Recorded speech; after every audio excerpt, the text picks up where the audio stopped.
ในตอนเช้ามื้อนี้วันที่3มีนาปี2026นี้ทางหอการสาธารณสุขเมือง2คอนแขวงสวรรณเขตไม่ได้จัดกองประชุมชี้แจงให้กับพนักงานขันเมืองสำหรับวันชักยากันพยาธิแห่งชาติหรือว่าบสช.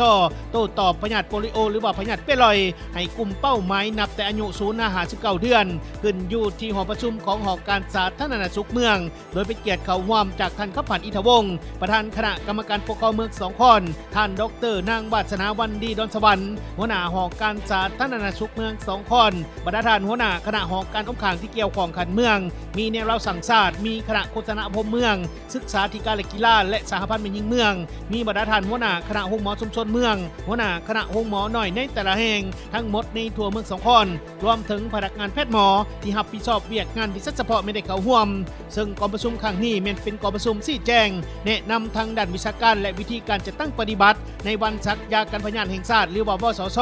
เพื่อโต้ตอบพยาธิโปลิโอหรือว่าพยาธิเปรอยให้ทางคณะกรรมการขันเมืองและพนักงานทุกศาลาพร้อมทั้งเป็นการแนะนำวางแผนเวียกงานการค้นคว้าปลุกระดมชุมชนให้มีส่วนร่วมเพื่อปิดช่องว่างระหว่างการระบาดของพยาธิโปลิโอ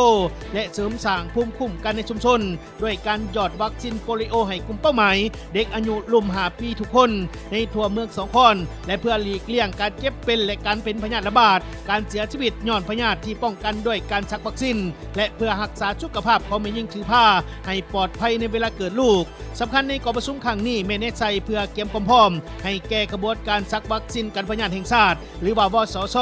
ให้วัคซีนกันพยาธิโปลิโอหมักแดงใหญ่หมักแดงน้อยและวัคซีนในหอบปกติในกลุ่มเด็กเป้าหมายอายุแต่0 59 เดือนอยู่ในโรงเรียนนอกโรงเรียนและอยู่ในตามบ้านหรือว่ากลุ่มบ้านในทั่วเมือง2คอนที่จะได้จัดขึ้นหรือว่าเริ่มจะตั้งปฏิบัติเกินไว้ให้บริการพร้อมกันในขอบเขตทั่วประเทศซึ่งรวมอยู่2หอบด้วยกันคือหอบที่1แม้ได้มีการเคลื่อนไหวให้บริการระหว่างวันที่2มีนาหาวันที่11มีนาปี2026นี้และหอบที่2แม้จะได้มีการเคลื่อนไหวในระหว่างวันที่23มีนาหาวันที่2เมษายนปี2026ที่จะมาถึงนี้โดยทางพี่น้องพ่อแม่ประชาชนบรรดาเผ่าชาวเมือง2คอนแม้นสามารถนำเอาลูกหลานของตนเข้ารับบริการน้ำหน่วยบริการแพทย์คงที่และเคลื่อนที่โรงหมอชุมชนเมือง2คอนและสุขศาลาในแต่ละแห่งตามวันเวลาดังกล่าวโดยบ่เสียค่า